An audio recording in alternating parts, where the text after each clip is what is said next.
Greetings, Internet. My name is Chris, and this is the Maw of Lorkhaj, or Lorkhaj, I think it is pronounced. This is the new trial for the Thieves Guild that comes out in March for PC.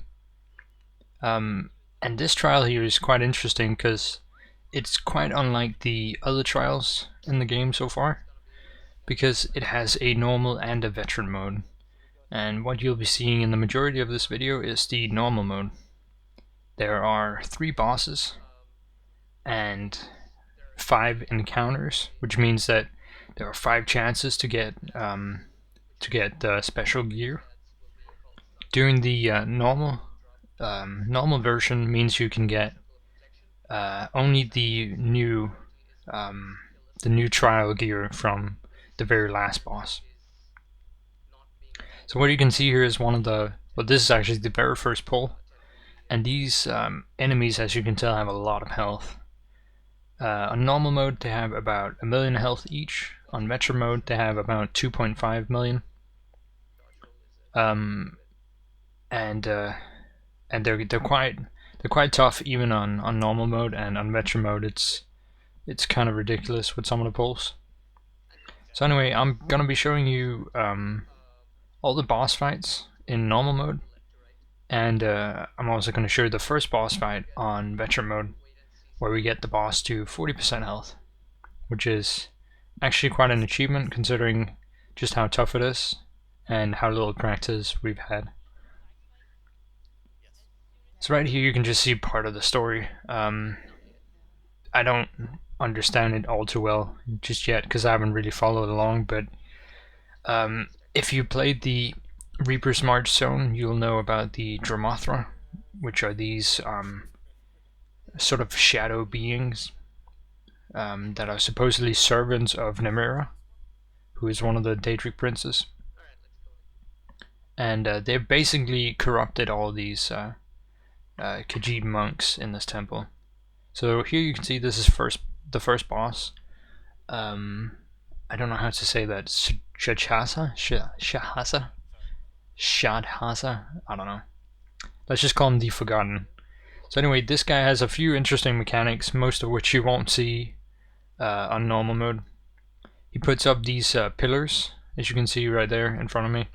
And I constantly keep going behind it because there is a mechanic where you need to stand behind the pillars in order to not get one shot, but you don't actually see it on the normal fight, but you will see it on the normal or veteran version of this fight here at the end.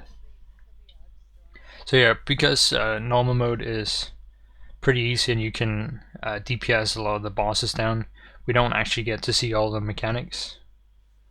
Well, the second boss bosses you do get to see the mechanics because it's quite important that you know the mechanics in order to beat it, but I'll get into that in a second. So yeah, so this guy has a few interesting mechanics, most of which you won't see right now, but I'll explain them at the end when we do see them. He also has this shield here where while it's up, everyone in the group will get hit by AoE stuff. Keep in mind this is not a guide because I don't understand all the mechanics yet, so I don't want to pretend to explain just how to do this fight.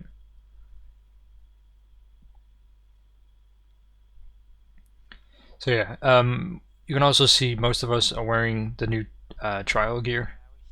I'm wearing the new stamina version, or stamina trial gear, which is called something of Alkash. It's basically just the Alkash set. This is the second encounter. What I mean by encounter is, well, I already said it, but yeah, an encounter is basically anything that just gives you special loot. So yeah, the Alkash set is kind of interesting because with all the new sets, they have special effects based on synergies, at least for the Magicka and Stamina DPS set.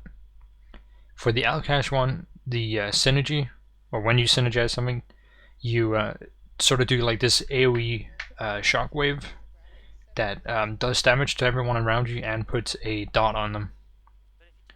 I still don't know if it's that good. I think I still get more damage from Briarheart and Essence Thief. So, okay, here are the second bosses. Sort of the light and dark.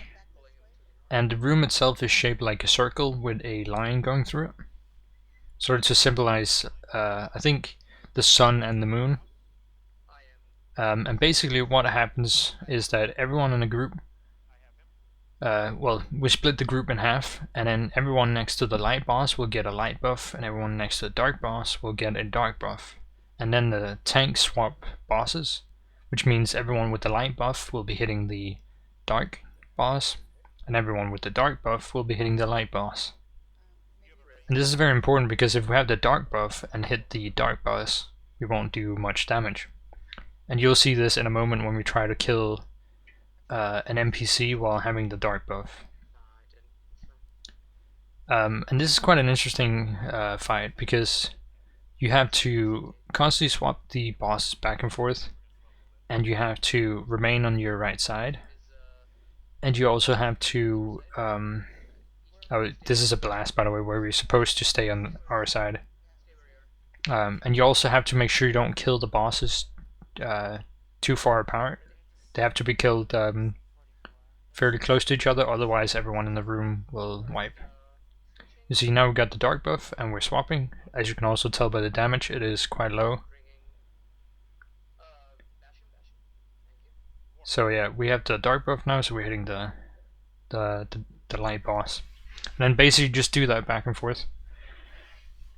I haven't tried the veteran version of this because we haven't gotten past the first boss, but I'm sure it's a lot of fun.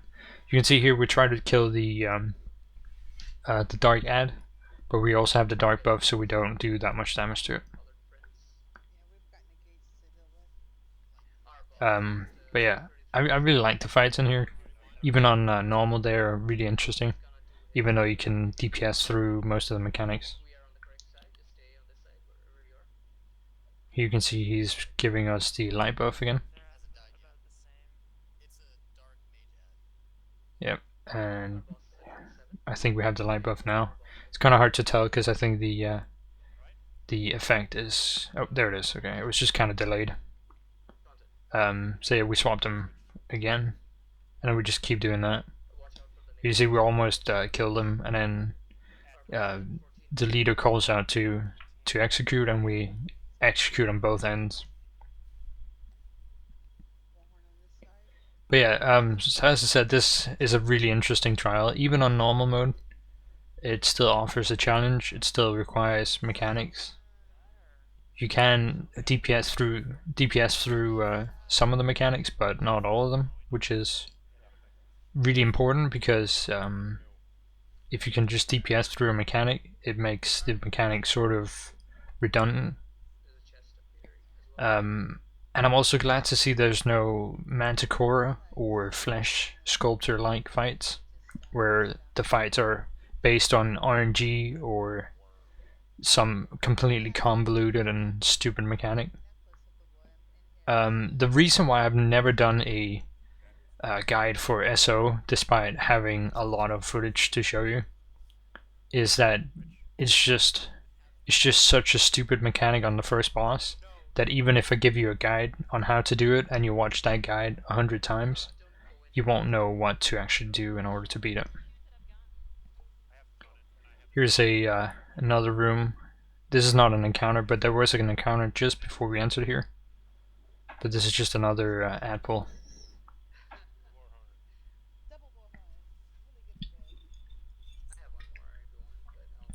And you might think this is pretty easy, and it sort of is, but as soon as you get to the veteran version, you'll regret saying those words, because those ads, any of these ads, can easily wipe the group if you don't kill them properly. Like, we got stuck on one ad pull with 5 of the special mobs just because we didn't have a proper approach. Okay, here's the last boss, Rakat, the Fang of Lorkhaj. I'm on the, I don't know what to call it. It's sort of like, we call it a Khajiit dimension, I think. But yeah, I'll be going into a portal behind us at some point. And what we're basically doing here is we're staying on the platform that's lit up. And the reason why we do this is because otherwise we'll take damage from the boss. And then we just move between the pads when they're lit up. The queue for the portal group to go into the portal is whenever you see monks appear in the middle. And then you have to find and kill 6 monks inside the alternate dimension. The boss also gives you like this effect similar to the Magic Bomb from ESO with the serpent fight. You can see I'm going into the portal now. And if you have that buff, you need to cleanse via one of 4 pads around the boss room.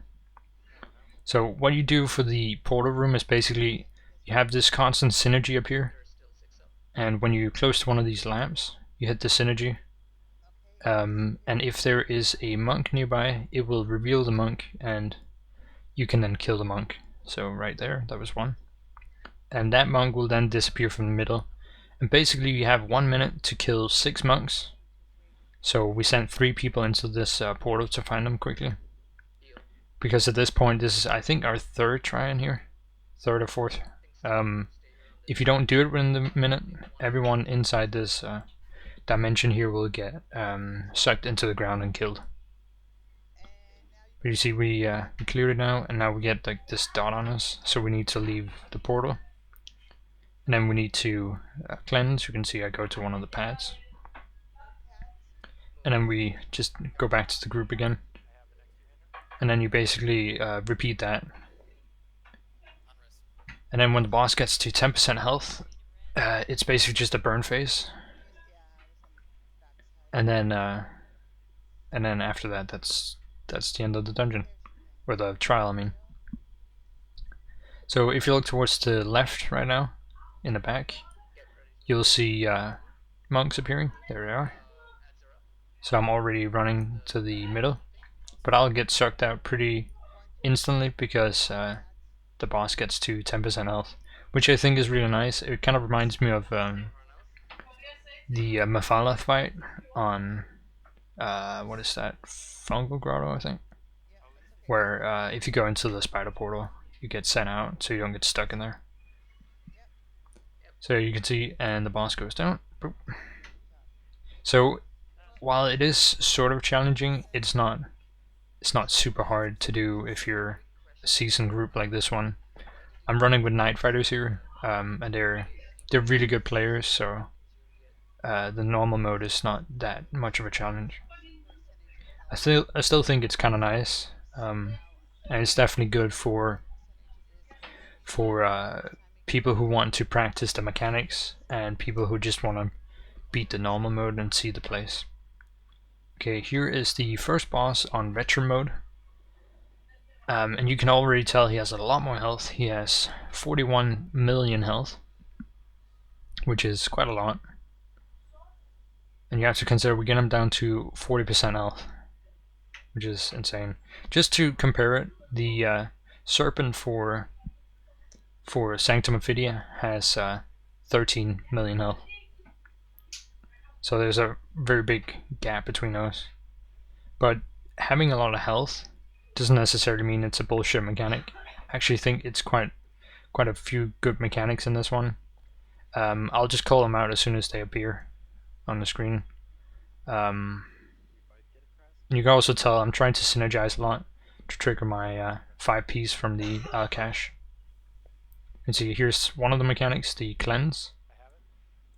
What we did is there are 6 pads around the room and 12 players. You see Edmore here, the tank, steals my platform, which actually gets me killed. So I'll go over to this one to try and get it. But yeah, so there's 6 portal pads around the room that will cleanse you, and we just assigned 2 people to each. You can see Edmore went for my pad there, which got me killed. and then he got killed immediately afterwards, so it wasn't even worth it, which was a little bit annoying. But you know, it's sort of that thing where you have to sort of figure it out, and you have to adapt to the situation, of course. So he just went for the portal or the pad that was nearest to stay alive. There's a lot of resting here, and one of the things they've done is they've removed the soul reservoir, and then instead the dungeon has unlimited lives for you. Also, I don't know why I died there. I think it was the bleed from the tiger. But you have unlimited lives in the trial here, which is interesting because it lets you just keep trying forever. And having unlimited lives means that, yeah, of course you can try forever, but it also means that they introduced another mechanic for the point score if you're one of those teams that do go for the highest score, and that one is called the vitality bonus. It's basically a score where when you start out you have 36. Oh, this is the mechanic where you have to hide behind the pillars. But yeah, it's the vitality is basically you get 36 points. Well, hold on. This is the shield one, which sort of you don't have to. You have to avoid stacking here, otherwise you obviously kill each other. Okay, let me try and finish what I'm saying. So the vitality bonus is you get 36 points when you start out, and then when you lose someone, when someone dies, it minuses 1. And once you lose once you have 36 deaths in a group, that basically just means that you no longer get the vitality bonus. You can see I'm cursed again, trying to get to a platform. So yeah, the vitality bonus is kind of interesting, I think. But you don't lose out on the trial. You can also see here I'm just looking at someone who's dying from the curse. You don't lose the trial when you run out of the vitality bonus. It basically just means that if you finish it, you don't get an extra score. And basically how it works is that you get 1,000 points for every of those 36 points are left. So if you don't have a single death throughout the entire trial, you get 36,000 points extra. So it's kind of interesting. It's still not, like how it was in the beginning, which I kind of liked, where having a death gave you a massive detraction in points. Anyway, you can already tell how much of a mess this fight is. Like, there's so much happening. There's ads that give you massive bleed. There's pillars you have to hide behind. Also, I think the boss has a enrage timer at some point. Here it is again, hide behind the pillars. And you can already tell the boss is nearly at half health. After I think about 4 minutes of fighting. There's definitely a lot of resting in this one. I kind of like the new way they've gone about doing it, and I hope that in the future, when they implement other trials, they'll do a normal and veteran again, because I think that's a really good thing to have. Like, it rewards players that might not be the very best or might not be in the best guilds for this sort of stuff, but it rewards them still, because you can still get the special new gear from a normal, but it just takes longer, and I think that's perfectly fine. The thing is, you don't want to do what they did with ESO, where they have a fight that's so hard that the majority of players won't beat it for a very, very long time, and then people pay for that content and then they can't beat it. You don't want to do that when people are paying for the content, because you want to have it be completable to a certain degree, so you don't feel like you wasted your money getting this new DLC. And that's the same thing they did with Maelstrom Arena, where you had a normal mode and you had a veteran mode. So most people should be able to beat it on normal mode, and veteran mode is for those hardcore players. See here, I'm too slow, way too slow. Most of the group gets killed by the explosion here. Anyway, so this video is coming towards the end here. And this is the Maw of Lorkhaj. I hope you enjoyed watching this. It's definitely a lot of fun, and I can't recommend checking it out enough. I haven't dived too much into the Thieves Guild questline yet, but what I've done so far seems really interesting. So I can't wait to do more of that. I'll also have a collectible guide out soon for the Master Thief and Rain of Coins memento that you get from an achievement, which is called a cut purse above. So I'll have that out soon. The reason why I don't have it out yet is because the last treasure I need to find is currently bugged, so it's not appearing in the world. But as soon as we find that and I get recorded documentation of its location, I will edit the video and put it out for you to watch.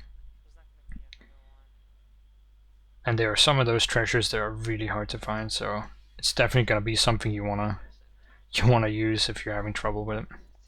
Anyway, thanks for watching. Bye. Come on, 1%. I'm not healing, I'm throwing shards. Oh, he died! Beautiful. Are you serious? Did we get credit for it? Yes. Yeah, we got it. Yeah. Got the achievement Fuck. for it. All the kills. Holy hell. Wait, what was